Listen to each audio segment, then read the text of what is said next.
Hello students, this is Ajit Pal Singh from Apollo Academy Sangrur. So student, as far as we were discussing about the separation techniques of various kinds when various kinds of solutions and various kinds of emulsion has been dissolved in each other. So now we will discuss a technique known as crystallization.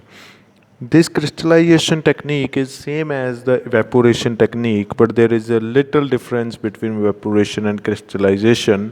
As we know, the evaporation is a technique in which we separate out the solution of a solute and a solvent, in which we evaporate the solvent and we are left behind with the solute, which is basically solid by nature or in a solid state. But how and what is the cause that we have to move to the crystallization technique, and what are the advantages of crystallization technique over your evaporation? ਤਾਂ ਬੇਟਾ ਇਹਦਾ ਜਿਹੜਾ discussion ਆ ਵੀ ਆਪਾਂ ਨੂੰ evaporation ਤੋਂ ਚੰਗੀ technique ਕ੍ਰਿਸਟਲਾਈਜੇਸ਼ਨ ਆ ਕਿਉਂ ਆ, ਠੀਕ ਹੈ। ਇਸ ਕੁਐਸਚਨ ਦਾ ਜਿਹੜਾ ਆਨਸਰ ਹੈ ਉਹੀ ਇਸ ਦੇ ਵਿੱਚ ਡਿਸਕਸ ਕੀਤਾ ਜਾਊਗਾ। ਆਪਾਂ ਨੂੰ ਪਤਾ ਵੀ ਇਵੈਪੋਰੇਸ਼ਨ ਦੇ ਵਿੱਚ ਆਪਾਂ ਗਰਮ ਕਰ ਦਿੰਦੇ ਹਾਂ ਹੈ ਨਾ ਚੀਜ਼ ਨੂੰ, ਉਹਨੂੰ ਹੀਟ ਕਰਦੇ ਹਾਂ ਤਾਂ ਇਹ ਜਿਹੜੇ ਸਲਿਊਟ ਹੁੰਦਾ ਉਹ ਉੱਡ ਜਾਂਦਾ ਗਾ।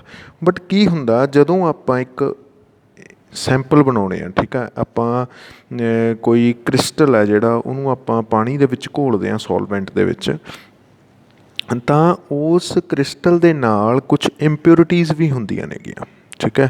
ਉਹ ਇੰਪਿਓਰਿਟੀਜ਼ ਕਈ ਇੰਪਿਓਰਿਟੀਜ਼ ਸੋਲੂਬਲ ਹੁੰਦੀਆਂ ਨੇ, ਕਈ ਇਨਸੋਲੂਬਲ ਹੁੰਦੀਆਂ ਨੇ, ਠੀਕ ਹੈ, ਇਨ ਵਾਟਰ ਔਰ you can say in ਸੋਲਵੈਂਟ।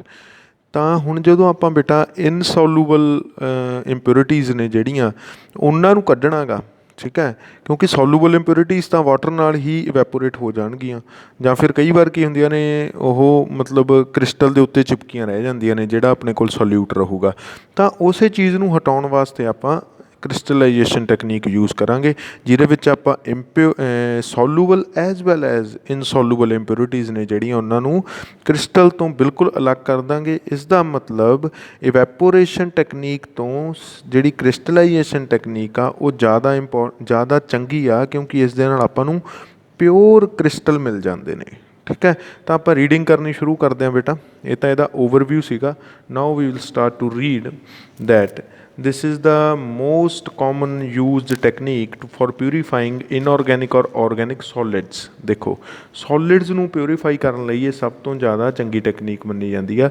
this is based upon the principle that when a crystal is formed it tend to exclude impurities which remains in the solution, ਠੀਕ ਹੈ। ਕਹਿੰਦਾ ਇਹ ਇਸ ਪ੍ਰਿੰਸੀਪਲ 'ਤੇ ਬੇਸਡ ਆ, ਦਿਸ ਇਜ਼ ਦਾ ਪ੍ਰਿੰਸੀਪਲ। ਜੇ ਕਹਿੰਦਾ ਆਪਾਂ ਕੋਈ ਕ੍ਰਿਸਟਲ ਬਣਾਉਣਾ ਤਾਂ ਜਿਹੜੀਆਂ ਉਹ 'ਚ ਇੰਪਿਓਰਿਟੀਜ਼ ਨੇ ਉਹ ਸਾਰੀਆਂ ਖਤਮ ਹੋ ਜਾਣੀਆਂ ਚਾਹੀਦੀਆਂ ਨੇ।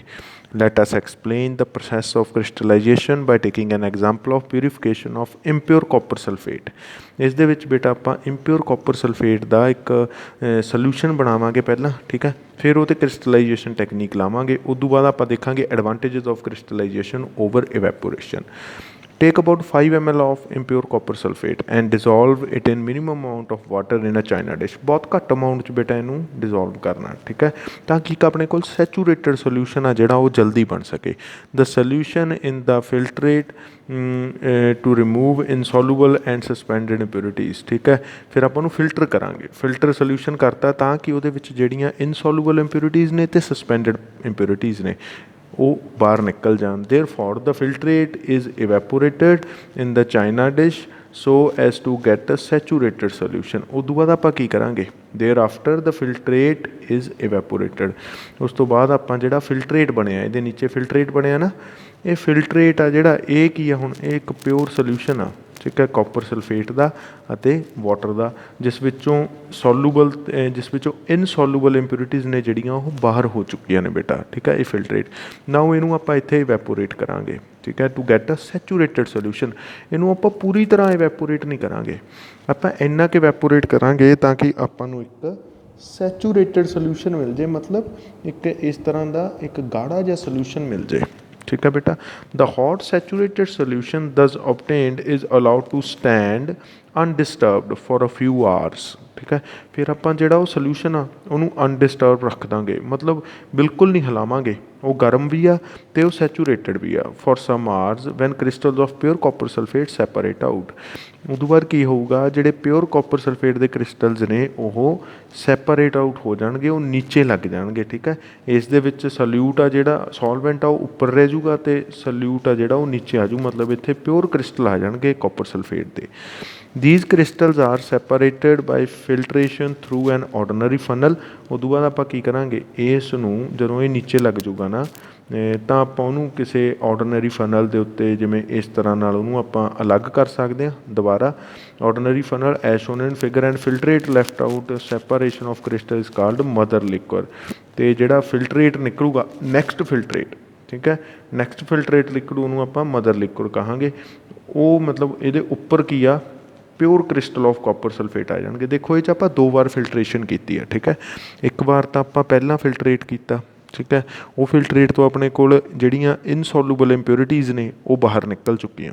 ਠੀਕ ਹੈ, ਹੁਣ ਆਪਾਂ ਕੀ ਕਰਾਂਗੇ, ਉਹਨੂੰ ਸੈਟਲ ਡਾਊਨ ਕਰਤਾ, ਫਿਰ ਉਹਨੂੰ ਆਪਾਂ ਸੈਟਲ ਡਾਊਨ ਕੀਤਾ। ਜਿਹੜਾ ਆਪਣੇ ਕੋਲ ਕਾਪਰ ਸਲਫੇਟ ਦਾ ਸੋਲਿਊਸ਼ਨ ਆਇਆ ਸੀ ਉਹਨੂੰ ਇਵੈਪੋਰੇਟ ਕਰਕੇ ਸੈਚੂਰੇਟ ਸੋਲਿਊਸ਼ਨ ਬਣਾ ਕੇ ਉਹਨੂੰ ਸੈਟਲ ਡਾਊਨ ਕੀਤਾ। ਉਹ ਸੈਟਲ ਡਾਊਨ ਕਰਨ ਤੋਂ ਬਾਅਦ ਆਪਣੇ ਕੋਲ ਇੱਕ ਹੋਰ ਉਹਨੂੰ ਅਗੇਨ ਆਪਾਂ ਫਿਲਟਰ ਕੀਤਾ। ਠੀਕ ਹੈ, ਉਹ ਫਿਲਟਰ ਤੋਂ ਬਾਅਦ ਆਪਾਂ ਨੂੰ ਕ੍ਰਿਸਟਲ ਮਿਲ ਗਏ।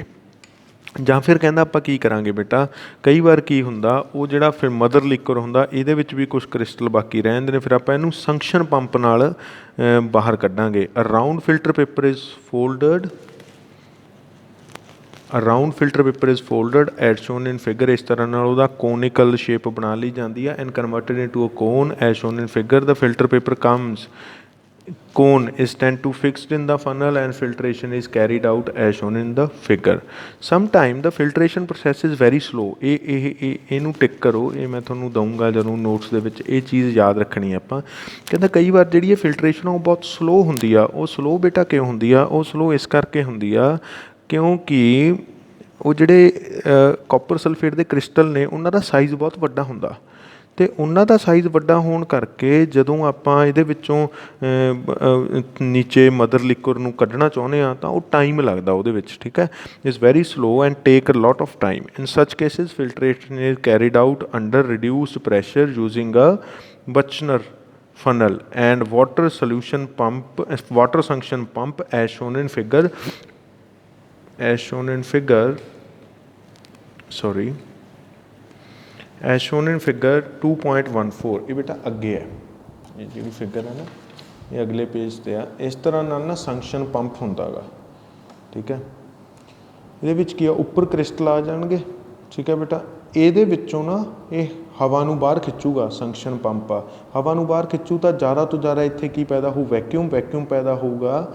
ਤਾਂ ਕੀ ਹੋਊਗਾ ਬੇਟਾ, ਇੱਥੇ ਜਿਹੜਾ ਵਾਟਰ ਆ ਉਹ ਅੰਦਰ ਨੂੰ ਗਿਰਨਾ ਸ਼ੁਰੂ ਹੋ ਜੂ। ਇਹਦਾ ਮਤਲਬ ਉੱਪਰ ਆਪਣੇ ਕੋਲ ਕ੍ਰਿਸਟਲ, ਪਿਓਰ ਕ੍ਰਿਸਟਲ ਮਿਲਣੇ ਸ਼ੁਰੂ ਹੋ ਜਾਣਗੇ। This is called Buchner funnel. ਠੀਕ ਹੈ, ਇਹ ਬਚਨਰ ਫਨਲ ਦੇ ਉੱਤੋਂ ਵਿੱਚ ਪਿਓਰ ਕ੍ਰਿਸਟਲ ਮਿਲ ਜਾਣਗੇ। ਜਿਹੜਾ ਫਿਲਟਰੇਟ ਆ ਉਹ ਸਾਰਾ ਨੀਚੇ ਆ ਜੂ। ਇਹ ਕਦੋਂ ਕਰਨਾ ਹੋਊਗਾ, ਜਦੋਂ ਆਪਣੇ ਕੋਲ ਫਿਲਟਰੇਸ਼ਨ ਦੀ ਪ੍ਰੋਸੈਸ ਵੈਰੀ ਸਲੋ ਹੋਊਗੀ।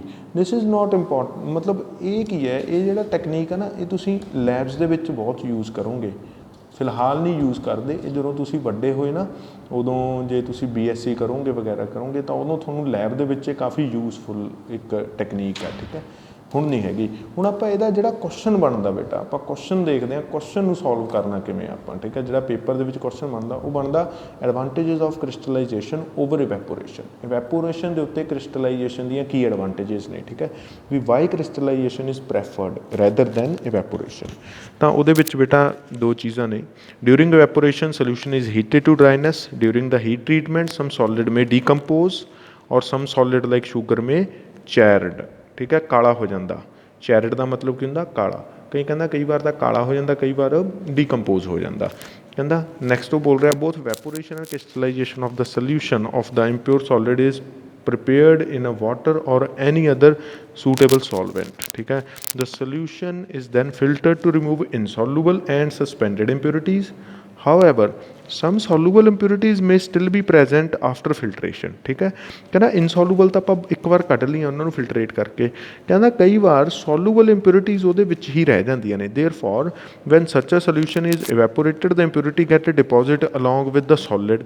ਤਾਂ ਕਰਕੇ ਕਹਿੰਦਾ ਜੇ ਆਪਾਂ ਉਹਨਾਂ ਨੂੰ ਕੀ ਕਰਾਂਗੇ, ਇਵੈਪੋਰੇਟ ਕਰਾਂਗੇ, ਤਾਂ ਜਿਹੜੀਆਂ ਇੰਪਿਉਰਿਟੀਜ਼ ਨੇ ਉਹ ਆਪਣੇ ਕ੍ਰਿਸਟਲ ਦੇ ਉੱਤੇ डिपॉजिट हो जाएगियाँ। ये ध्यान रखना, ठीक है, डिपॉजिट हो जाएगियाँ and thus contaminate the solid. In contrast when the solution is allowed to stand, ਜਦੋਂ ਪਰ ਕਹਿੰਦਾ ਜੇ ਆਪਾਂ ਉਹਨੂੰ ਸਟੈਂਡ ਕਰਦੇ ਹਾਂ, ਰੱਖਦੇ ਹਾਂ ਥੋੜ੍ਹੇ ਟਾਈਮ ਵਾਸਤੇ, ਘੰਟੇ 2 ਘੰਟੇ ਵਾਸਤੇ, for crystallization crystal of the pure solid separate out leaving the impurities in the solution। ਕਿਉਂਕਿ ਉਹ impurities soluble ਨੇ, ਤਾਂ ਕਰਕੇ ਜਿਹੜੀਆਂ ਉਹ ਸੋਲੂਬਲ ਇੰਪਿਉਰਿਟੀਜ਼ ਨੇ ਉਹ ਸੋਲਿਊਸ਼ਨ ਦੇ ਵਿੱਚ ਹੀ ਰਹਿ ਜਾਣਗੀਆਂ। ਇਸ ਤਰ੍ਹਾਂ ਨਾਲ ਜਦੋਂ ਆਪਾਂ ਕ੍ਰਿਸਟਲਾਈਜੇਸ਼ਨ ਕਰਦੇ ਹਾਂ ਉਦੋਂ ਬੇਟਾ ਸੋਲੂਬਲ ਐਂਡ ਇਨਸੋਲੂਬਲ ਦੋਨੇ ਤਰ੍ਹਾਂ ਦੀਆਂ ਇੰਪਿਉਰਿਟੀਜ਼ ਨੇ ਜਿਹੜੀਆਂ ਆਪਾਂ ਨੂੰ ਉਹ ਸੈਪਰੇਟ ਆਊਟ ਹੋ ਜਾਂਦੀਆਂ ਨੇਗੀਆਂ। So the next is applications of crystallisation. The salt that we get from sea water contains a number of impurities. To remove these impurities, the process of crystallization is used। ठीक है, उन्होंने impurities ਨੂੰ ਕਰਨ ਲਈ ਆਪਾਂ crystallization ਦਾ process use ਕਰਦੇ ਹਾਂ। Crystallization can also be used to obtain pure alum, nitre, potassium nitrate etc. from the impure sample। मतलब ਇਹ question ਕੀ ਆਉਂਦਾ ਹੁੰਦਾ ਵੀ ਜੇ ਤੁਹਾਨੂੰ impure sample ਦੇ ਦਿੱਤਾ ਜਾਵੇ, if you are given an impure sample, then how will you extract the pure salt or pure crystal from that impure sample? ਉਹਦਾ ਆਨਸਰ ਬੇਟਾ ਹੈ crystallization। ਕਿਉਂਕਿ crystallization ਦੇ ਵਿੱਚ ਆਪਾਂ soluble as well as insoluble impurities ਨੂੰ ਬਾਹਰ ਕੱਢ ਦਿੰਦੇ ਹਾਂ। ਠੀਕ ਹੈ ਬੇਟਾ। Next topic is purification of drinking water. Purification of drinking water ਬੇਟਾ 4 ਸਟੈਪ ਪ੍ਰੋਸੈਸ ਆ। ਠੀਕ ਹੈ, ਇਹ ਕਾਫੀ ਇੰਪੋਰਟੈਂਟ ਆ, ਇਹਦੇ ਹਰੇਕ ਸਟੈਪ ਦੇ ਵਿੱਚੋਂ ਕੁਐਸਚਨ ਬਣਦਾ। ਠੀਕ ਹੈ, ਆਪਾਂ ਨੂੰ ਪਤਾ ਆਪਣੀ ਜਿਹੜੀ ਰੀਵਰ ਹੋ ਗਿਆ, ਲੇਕ ਹੋ ਗਿਆ, ਇਹਦੇ ਜਿਹੜੇ ਵਾਟਰ ਹੁੰਦਾ ਇਹਨੂੰ ਆਪਾਂ ਡਾਇਰੈਕਟਲੀ ਕੰਜ਼ਿਊਮ ਨਹੀਂ ਕਰ ਸਕਦੇ, ਡਾਇਰੈਕਟਲੀ ਨਹੀਂ ਪੀ ਸਕਦੇ, ਫਿਰ ਇਹਨੂੰ ਪਿਓਰ ਕਰਨਾ ਪੈਂਦਾ। ਉਹ ਪਿਓਰ ਕਰਨ ਦਾ ਕੰਮ ਸਰਕਾਰ ਕਰਦੀ ਆ, ਕਿਵੇਂ ਕਰਦੀ ਆ ਆਜੋ ਦੇਖਦੇ ਹਾਂ। Our sources of drinking water is usually river or lake. The river and lake water contain a number of dissolved and suspended solid, colloidal, clay particle and harmful bacteria। ठीक है, ਉਹਦੇ ਵਿੱਚ suspended particle ਹੋਣਗੇ, colloidals ਹੋਣਗੇ, ਠੀਕ ਹੈ, ਜਿਹੜੇ ਲਗਾਤਾਰ ਉਹਦੇ ਵਿੱਚ ਘੁੰਮਦੇ ਫਿਰਦੇ ਰਹਿਣਗੇ ਪਰ ਸੈਟਲ ਡਾਊਨ ਨਹੀਂ ਹੋਣਗੇ। ਸਸਪੈਂਡਡ ਪਾਰਟੀਕਲ ਤਾਂ ਸੈਟਲ ਡਾਊਨ ਹੋ ਜਾਣਗੇ, colloidal particle will never get settle down and harmful bacteria ਵੀ ਹੋਊਗਾ ਉਹਦੇ ਵਿੱਚ। These must be removed before this water to be supplied to home for drinking purposes. ਕਹਿੰਦਾ ਇਹ ਚੀਜ਼ਾਂ ਨੂੰ ਬਾਹਰ ਕੱਢਣਾ ਪੈਂਦਾ ਡਰਿੰਕਿੰਗ ਪਰਪਸਿਸ ਤੋਂ ਪਹਿਲਾਂ ਯੂਜ਼ ਕਰਨ ਤੋਂ। In the cities drinking water is supplied to our homes from form of water works. A flow diagram of typical water works as shown in figure is involved in the following process। ਹੁਣ ਆਪਾਂ ਕੀ ਕਰਦੇ ਹਾਂ, ਜਿਹੜਾ ਪਿਊਰੀਫਿਕੇਸ਼ਨ of water ਆ ਉਹ ਕਿਵੇਂ ਕੀਤਾ ਜਾਂਦਾ ਉਹਦੇ ਬਾਰੇ ਡਿਸਕਸ ਕਰਦੇ ਹਾਂ। ਤਾਂ ਬੇਟਾ ਸਭ ਤੋਂ ਪਹਿਲਾਂ ਕੀ ਹੁੰਦਾ, ਦੇਖੋ ਰੈਜ਼ਰਵਾਇਰ ਆ। ਰੈਜ਼ਰਵਾਇਰ ਮਤਲਬ ਤੁਹਾਡਾ ਲੇਕ ਹੋ ਗਿਆ, ਰਿਵਰ ਹੋ ਗਿਆ, ਕੁਛ ਵੀ ਹੋ ਗਿਆ। ਠੀਕ ਹੈ, lake and river, this is reservoir ਤੋਂ ਪਾਣੀ ਲੈ ਕੇ ਆਪਾਂ ਸਭ ਤੋਂ ਫਸਟ ਟੈਂਕ ਦੇ ਵਿੱਚ ਯੂਜ਼ ਕੀਤਾ ਵਾਟਰ ਵਰਕਸ ਦੇ ਸਭ ਤੋਂ ਫਸਟ ਟੈਂਕ ਦੇ ਵਿੱਚ ਆ ਜਿਹਨੂੰ ਕਹਿੰਦੇ ਨੇ sedimentation tank. First tank is sedimentation tank. Sedimentation tank ਦੇ ਵਿੱਚ ਕੀ ਹੁੰਦਾ ਬੇਟਾ, ਸੈਂਡੀਮੇਸ਼ਨ ਟੈਂਕ ਦੇ ਵਿੱਚ ਜਿਹੜੇ ਸਸਪੈਂਡਡ ਪਾਰਟੀਕਲਸ ਹੁੰਦੇ ਨੇ, ਮਤਲਬ ਕਾਫੀ ਭਾਰੇ ਪਾਰਟੀਕਲ ਹੁੰਦੇ ਨੇ, ਸਸਪੈਂਸ਼ਨ ਦੇ ਤੌਰ 'ਤੇ ਹੁੰਦੇ ਨੇ, ਉਹ ਕੀ ਹੁੰਦੇ ਨੇ ਥੱਲੇ ਲੱਗ ਜਾਂਦੇ ਨੇ, ਉਹ ਐਟ ਦਾ ਬਾਟਮ ਇਕੱਠੇ ਹੋ ਜਾਂਦੇ ਨੇ। ਠੀਕ ਹੈ, ਕਿਉਂਕਿ ਉਹਨਾਂ ਨੂੰ ਉੱਥੇ ਥੋੜ੍ਹਾ ਟਾਈਮ ਰੱਖਿਆ ਜਾਂਦਾ, ਇਹਨੂੰ ਅਨਡਿਸਟਰਬ ਰੱਖਿਆ ਜਾਂਦਾ। ਆਪਾਂ ਨੂੰ ਪਤਾ ਸਸਪੈਂਸ਼ਨ ਦੀ ਇੱਕ ਪ੍ਰੋਪਰਟੀ ਆ, when it is maintain at undisturbed then the suspended particle will settle down. ਉਹ ਸੈਟਲ ਡਾਊਨ ਹੋ ਜਾਂਦੇ ਨੇ। ਦੇਖੋ ਪੜ੍ਹ ਕੇ ਸੈਂਡੀਮੈਂਟੇਸ਼ਨ ਟੈਂਕ ਦੇ ਵਿੱਚ the water from the reservoir, river or lake in the first passed through the sedimentation tank. ठीक है बेटा, here the water is allowed to stand for some time. During this time many suspended solids settle down at the bottom of the tank ਦੇ bottom 'ਤੇ settle down ਹੋ ਜਾਂਦੇ ਨੇ। Next is loading tank. ਹੁਣ ਬੇਟਾ ਦੇਖੋ suspended particle ਤਾਂ ਨਿਕਲ ਗਏ ਬਟ ਕੋਲਾਈਡਲ ਪਾਰਟੀਕਲ ਹਜੇ ਵੀ ਮੌਜੂਦ ਨੇ ਆਪਣੇ ਪਾਣੀ ਦੇ ਵਿੱਚ। ਹੁਣ ਇਹ ਪਾਣੀ ਨੂੰ ਅੱਗੇ ਨੈਕਸਟ ਟੈਂਕ ਦੇ ਵਿੱਚ ਕੀਤਾ ਜਾਂਦਾ ਜਿਹਨੂੰ ਲੋਡਿੰਗ ਟੈਂਕ ਬੋਲਦੇ ਹਾਂ ਆਪਾਂ। ਕੀ ਕਹਿੰਦੇ ਹਾਂ ਆਪਾਂ, ਲੋਡਿੰਗ ਟੈਂਕ। ਅਸਲ ਦੇ ਵਿੱਚ ਇਹ ਲੋਡਿੰਗ ਟੈਂਕ ਇਹਨੂੰ ਕਿਉਂ ਬੋਲਿਆ ਜਾਂਦਾ ਬੇਟਾ, ਇਹਨੂੰ ਲੋਡਿੰਗ ਟੈਂਕ ਤਾਂ ਬੋਲਿਆ ਜਾਂਦਾ ਕਿਉਂਕਿ ਇਸ ਦੇ ਵਿੱਚ ਆਪਾਂ ਜਿਹੜੇ ਕੋਲਾਈਡਲ ਪਾਰਟੀਕਲ ਨੇ ਉਹਨਾਂ ਉੱਤੇ ਐਮਲਸੀਫਾਇਰ ਪਾ ਦਾਂਗੇ। ਠੀਕ ਹੈ, ਉਹਨਾਂ ਉੱਤੇ ਕੋਐਗੂਲੇਟਰ ਪਾ ਦਾਂਗੇ, ਸੌਰੀ ਐਮਲਸੀਫਾਇਰ ਨਹੀਂ, ਕੋਐਗੂਲੇਟਰ ਕੀ ਪਾਵਾਂਗੇ ਉਹਦੇ ਉੱਤੇ, ਫਟਕੜੀ ਪਾ ਦਾਂਗੇ ਆਲਮ। ਆਲਮ ਪਾ ਦਾਂਗੇ ਬੇਟਾ। ਆਪਾਂ ਨੂੰ ਪਤਾ ਜਿਹੜਾ ਕੋਲਾਈਡਲ ਪਾਰਟੀਕਲ ਹੁੰਦੇ ਨੇ ਉਹ ਚਾਰਜਡ ਪਾਰਟੀਕਲ ਹੁੰਦੇ ਨੇ। ਜਦੋਂ ਆਪਾਂ ਕੋਲਾਈਡਲਸ ਦੀਆਂ ਪ੍ਰੋਪਰਟੀਜ਼ ਪੜ੍ਹੀਆਂ ਸੀ, they are negatively charge particle. ਅਤੇ ਜਿਹੜਾ ਆਲਮ ਹੁੰਦਾ ਬੇਟਾ ਦੈਟ ਇਜ਼ ਪੋਜ਼ੀਟਿਵਲੀ ਚਾਰਜ ਪਾਰਟੀਕਲ। ਹੁਣ ਨੈਗੇਟਿਵਲੀ ਚਾਰਜ ਪਾਰਟੀਕਲ ਨੇ ਜਿਹੜੇ, ਉਹ ਪੋਜ਼ੀਟਿਵਲੀ ਚਾਰਜ ਪਾਰਟੀਕਲ ਦੇ ਉੱਤੇ ਅਟਰੈਕਟ ਹੋ ਜਾਣਗੇ, ਉਹ ਪਾਰਟੀਕਲ ਇਕੱਠੇ ਹੋ ਜਾਣਗੇ, ਕੋਐਗੂਲੇਟ ਹੋ ਜਾਣਗੇ, ਕੋਐਗੂਲੇਟ ਹੋ ਕੇ ਉਹ ਸੈਟਲ ਡਾਊਨ ਹੋ ਜਾਣਗੇ। ਇਸ ਤਰ੍ਹਾਂ ਨਾਲ ਆਪਾਂ ਕਲਾਈਡਲ ਨੂੰ ਵੀ ਕੀ ਕਰ ਦਿੰਦੇ ਹਾਂ, ਸੈਟਲ ਡਾਊਨ ਕਰ ਦਿੰਦੇ ਹਾਂ ਪੁੱਤਰ ਜੀ। So in loading tank some particle present in the water are so small and are of such low density that they settle very slowly or not at all. ਕਹਿੰਦਾ ਉਹ ਸੈਟਲ ਨਹੀਂ ਹੁੰਦੇ ਜਾਂ ਫਿਰ ਬਹੁਤ ਸਲੋਲੀ ਸੈਟਲ ਹੁੰਦੇ ਨੇ। To remove such particle, water from the sedimentation tank is sent to the loading tank. In the loading tank, some alum, ਇਹਨੂੰ ਧਿਆਨ ਰੱਖਣਾ ਠੀਕ ਹੈ, ਆਲਮ ਫਟਕੜੀ ਕਹਿੰਦੇ ਆ, is added to the water. The colloidal particles of clay present in the water are negatively charged. ਜਿਵੇਂ ਮੈਂ ਤੁਹਾਨੂੰ ਦੱਸਿਆ, they do not settle down in sedimentation tank. However, when alum is added to these, when alum is added to these negatively charged particle get neutralized by the positively charged aluminium ion. ਆਲਮ ਵੀ ਪੁੱਤ, ਆਲਮ ਦੇ ਵਿੱਚ aluminium ion ਹੁੰਦੇ ਨੇ ਜਿਹੜੇ positively charge ਹੁੰਦੇ ਨੇ, ਤਾਂ present in the alum. In this way colloidal clay particle get loaded with aluminium ion. ਤਾਂ ਹੀ ਇਹਦਾ ਨਾਮ ਲੋਡਿੰਗ ਟੈਂਕ ਰੱਖਿਆ ਹੋਇਆ, ਇਹ ਯਾਦ ਰੱਖਣਾ ਠੀਕ ਹੈ। ਕਈ ਵਾਰ ਕੁਐਸਚਨ ਆ ਜਾਂਦਾ ਲੋਡਿੰਗ ਟੈਂਕ ਦੇ ਵਿੱਚ ਕਿਹੜੀ ਚੀਜ਼ ਨਾਲ ਕਲੇ ਪਾਰਟੀਕਲ ਲੋਡ ਹੁੰਦੇ ਨੇ, ਤਾਂ that R loading with aluminium ions and become heavy, ਅਤੇ ਭਾਰੇ ਹੋ ਜਾਂਦੇ ਨੇ, and settle down at the bottom of the tank ਠੀਕ ਹੈ। ਤਾਂ ਹੁਣ ਦੇਖੋ ਸੈਡੀਮੈਂਟੇਸ਼ਨ ਟੈਂਕ ਦੇ ਵਿੱਚ ਆਪਾਂ ਕਿਹਨੂੰ ਅਲੱਗ ਕੀਤਾ, ਸਸਪੈਂਡਡ ਪਾਰਟੀਕਲਸ ਨੂੰ। ਲੋਡਿੰਗ ਟੈਂਕ ਦੇ ਵਿੱਚ ਆਪਾਂ ਕਿਹਨੂੰ ਅਲੱਗ ਕੀਤਾ ਬੇਟਾ, ਕੋਲਾਈਡਲ ਪਾਰਟੀਕਲਸ ਨੂੰ ਠੀਕ ਹੈ।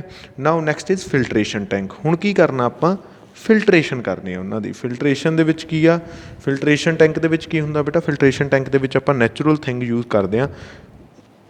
ਉਹਦੇ ਵਿੱਚ ਲੇਅਰਸ ਹੁੰਦੀਆਂ ਨੇ, ਸਭ ਤੋਂ ਬੋਟਮ ਲੇਅਰ ਹੁੰਦੀ ਆ ਜਿਹੜੀ ਸਭ ਤੋਂ ਹੇਠਾਂ ਵਾਲੀ ਲੇਅਰ ਹੁੰਦੀ ਆ, ਦੈਟ ਇਜ਼ ਆਫ ਕੋਰਸਲ ਸਟੋਨ ਠੀਕ ਹੈ। ਉਹ ਬਹੁਤ ਵੱਡੇ ਵੱਡੇ ਸਟੋਨ ਹੁੰਦੇ ਨੇ, ਉਦੋਂ ਉੱਪਰ ਉਦੋਂ ਥੋੜ੍ਹੇ ਛੋਟੇ ਸਟੋਨ ਹੁੰਦੇ ਨੇ ਠੀਕ ਹੈ। ਉਸ ਤੋਂ ਉੱਪਰ ਬਹੁਤ ਛੋਟੇ ਸਟੋਨ, ਬਜਰੀ ਟਾਈਪ ਸਟੋਨ ਹੁੰਦੇ ਨੇ। ਉਸ ਤੋਂ ਉੱਪਰ ਕੀ ਹੁੰਦਾ, ਬਰੇਤੀ ਦੀ ਇੱਕ ਲੇਅਰ ਹੁੰਦੀ ਆ। ਹੁਣ ਬੇਟਾ ਜਿਹੜਾ ਪਾਣੀ ਆ ਉਹ ਲੋਡਿੰਗ ਟੈਂਕ ਤੋਂ ਜਦ ਫਿਲਟਰੇਸ਼ਨ ਟੈਂਕ ਦੇ ਵਿੱਚ ਜਾਊ ਤਾਂ ਉਹ ਫਿਲਟਰ ਹੋ ਕੇ ਚਲਾ ਜਾਊਗਾ ਠੀਕ ਹੈ। ਫਿਲਟਰੇਸ਼ਨ ਟੈਂਕ ਤੋਂ ਬਾਅਦ ਆਪਾਂ ਉਹ 'ਚ ਪਾਵਾਂਗੇ ਕਲੋਰੀਨ, ਉਹਨੂੰ ਕਲੋਰੀਨੇਸ਼ਨ ਟੈਂਕ ਕਹਿੰਦੇ ਆ, ਜਿਹੜੇ ਟੈਂਕ ਦੇ ਵਿੱਚ ਕਲੋਰੀਨ ਪਾਉਂਦੇ ਆ। ਕਲੋਰੀਨ ਕਿਉਂ ਪਾਉਂਦੇ ਆ, ਬੈਕਟੀਰੀਆ ਨੂੰ ਮਾਰਨ ਵਾਸਤੇ। ਚਲੋ ਆਪਾਂ ਰੀਡ ਕਰਦੇ ਹਾਂ filtration tank. Filtration tank after the removal of insoluble solids and other suspended impurities, the water is passed through filtration tank. The filtration tank has 3 layers. At the bottom of the tank is placed coarser gravel, बहुत ਵੱਡੇ ਵੱਡੇ ਪੱਥਰ। above it placed the fine gravel, ਥੋੜ੍ਹੇ ਜਿਹੇ ਛੋਟੇ ਪੱਥਰ। and on the top gravel is placed a thick layer of fine sand ਠੀਕ ਹੈ। ਉਸ ਤੋਂ ਬਾਅਦ ਉੱਤੇ ਸੈਂਡ ਦੀ ਲੇਅਰ ਹੁੰਦੀ ਆ। these layers of sand and gravel act as a filters ਠੀਕ ਹੈ ਬੇਟਾ। the impure water is introduced to the bottom. as the water rises above, all the dissolved impurity present in the water are retained and pure water leaves the tank at the top. ਦੇਖੋ diagram ਦੇ ਵਿੱਚ ਦੇਖਦੇ ਹਾਂ ਬੇਟਾ, ਨੀਚੇ ਦੇਖੋ ਬੇਟਾ, ਕੋਰਸਲ ਗ੍ਰੇਵਲ, then ਗ੍ਰੇਵਲਸ, then send particles. ਜਿਹੜਾ ਹੁਣ ਇਸ ਤੋਂ ਪਾਣੀ ਬਾਹਰ ਆਇਆ, ਇੱਕ ਵਾਰ ਫਿਲਟਰ ਹੋ ਕੇ ਇੱਥੇ ਚੰਗੀ ਤਰ੍ਹਾਂ ਨਾਲ ਫਿਲਟਰਡ ਵਾਟਰ ਆਪਾਂ ਨੂੰ ਮਿਲ ਗਿਆ। ਉਹ ਫਿਲਟਰਡ ਵਾਟਰ ਨੂੰ ਆਪਾਂ ਅੱਗੇ ਕਿਹਦੇ ਵਿੱਚ ਲਾਵਾਂਗੇ ਬੇਟਾ, ਕਲੋਰੀਨੇਸ਼ਨ ਟੈਂਕ ਦੇ ਵਿੱਚ ਟਰਾਂਸਪੋਰਟ ਕਰ ਦਾਂਗੇ ਉਹਨੂੰ ਠੀਕ ਹੈ। ਕਲੋਰੀਨੇਸ਼ਨ ਟੈਂਕ ਦੇ ਵਿੱਚ ਕੀ ਪਾਵਾਂਗੇ, ਬਲੀਚਿੰਗ ਪਾਊਡਰ ਪਾਵਾਂਗੇ ਠੀਕ ਹੈ। ਬਲੀਚਿੰਗ ਪਾਊਡਰ ਕਲੋਰੀਨ ਦਾ ਇੱਕ ਬਹੁਤ ਚੰਗਾ ਸੋਰਸ ਆ, ਤਾਂ ਕਰਕੇ ਕੋਈ ਬੈਕਟੀਰੀਆ ਮਾਰਨ ਵਾਸਤੇ, ਸਾਰੇ ਬੈਕਟੀਰੀਆ ਮਰ ਜਾਣਗੇ। ਹੁਣ ਦੇਖੋ ਸ਼ੁਰੂ ਤੋਂ ਕੀ ਹੋਇਆ, ਸਸਪੈਂਡਡ ਪਾਰਟੀਕਲ ਇਸ ਦੇ ਵਿੱਚ ਬਾਹਰ ਨਿਕਲ ਗਏ, ਕੋਲਾਈਡਲ ਪਾਰਟੀਕਲ ਲੋਡਿੰਗ ਟੈਂਕ ਦੇ ਵਿੱਚ ਬਾਹਰ ਨਿਕਲ ਗਏ। ਬਾਕੀ ਜਿਹੜੀਆਂ ਇੰਪਿਓਰ ਜਿਹੜੀਆਂ ਮਤਲਬ ਯੂ ਕੈਨ ਸੇ ਇਨਸੋਲੂਬਲ ਇੰਪਿਓਰਿਟੀਜ਼ ਸੀਗੀਆਂ ਉਹ ਫਿਲਟਰੇਸ਼ਨ ਟੈਂਕ ਵਿੱਚ ਬਾਹਰ ਨਿਕਲ ਗਈਆਂ। ਬੈਕਟੀਰੀਆ ਜਿਹੜੇ ਨੇ ਉਹ ਕਲੋਰੀਨੇਸ਼ਨ ਟੈਂਕ ਵਿੱਚ ਮਰ ਜਾਣਗੇ, ਤਾਂ ਆਪਾਂ ਨੂੰ ਇੱਕ ਪਿਓਰ ਵਾਟਰ ਮਿਲ ਜੂਗਾ ਜਿਹੜਾ ਕਿ ਘਰਾਂ ਨੂੰ ਜਾਊਗਾ ਠੀਕ ਹੈ। ਤਾਂ ਕਲੋਰੀਨੇਸ਼ਨ ਟੈਂਕ ਦੇ ਵਿੱਚ ਦੇਖੋ ਪੁੱਤਰ, the water obtained from the filtration tank is introduced into the chlorination tank where it is treated with bleaching powder or some other germicides such as ozone to kill bacteria. The water obtained after the above treatment is free from all type of impurities and the bacteria and is supplied to our homes for drinking purposes. ठीक है बेटा। ਤਾਂ ਇਹਦੇ ਵਿੱਚੋਂ ਹਰੇਕ topic ਇਹ ਜਿਹੜਾ filtration of water ਆ ਨਾ ਉਹਦੇ ਵਿੱਚੋਂ ਹਰੇਕ ਟੈਂਕ ਬਾਰੇ ਪੁੱਛ ਸਕਦੇ ਨੇ, ਠੀਕ ਹੈ। ਇੱਕ ਵੱਡਾ ਕੁਐਸਚਨ ਵੀ ਬਣਦਾ ਅਤੇ 4 ਬਹੁਤ ਹੀ ਛੋਟੇ ਛੋਟੇ ਕੁਐਸਚਨ ਵੀ ਬਣਦੇ ਨੇ। ਅਤੇ ਜਿਹੜਾ ਬੇਟਾ ਕ੍ਰਿਸਟਲਾਈਜੇਸ਼ਨ ਆ, ਕ੍ਰਿਸਟਲਾਈਜੇਸ਼ਨ ਦੇ ਵਿੱਚ ਨਾ ਜਸਟ ਐਪਲੀਕੇਸ਼ਨ ਆਫ ਕ੍ਰਿਸਟਲਾਈਜੇਸ਼ਨ ਇੰਪੋਰਟੈਂਟ ਹੈ ਐਂਡ ਇਹ ਟੌਪਿਕ ਇੰਪੋਰਟੈਂਟ ਹੈ advantages of crystallisation over evaporation, ਠੀਕ ਹੈ ਬੇਟਾ। ਤਾਂ ਇਸ ਦੇ ਨਾਲ ਹੀ ਪੁੱਤਰ ਆਪਣਾ ਇਹ ਜਿਹੜਾ ਚੈਪਟਰ ਹੈਗਾ ਉਹ ਕੰਪਲੀਟ ਹੁੰਦਾ ਹੈਗਾ ਅਤੇ ਫਿਰ ਆਪਾਂ ਕੱਲ੍ਹ ਤੋਂ ਨੈਕਸਟ ਚੈਪਟਰ ਸ਼ੁਰੂ ਕਰਾਂਗੇ। ਮੇ ਬੀ ਦੇਖਦੇ ਹਾਂ ਕਿੱਦਾਂ ਸ਼ੁਰੂ ਕਰਨਾ ਹੈਗਾ। ਅਤੇ ਅੱਜ ਦੇ ਲਈ ਬੇਟਾ ਇੰਨਾ ਹੀ। Thank you very much. Have a nice day.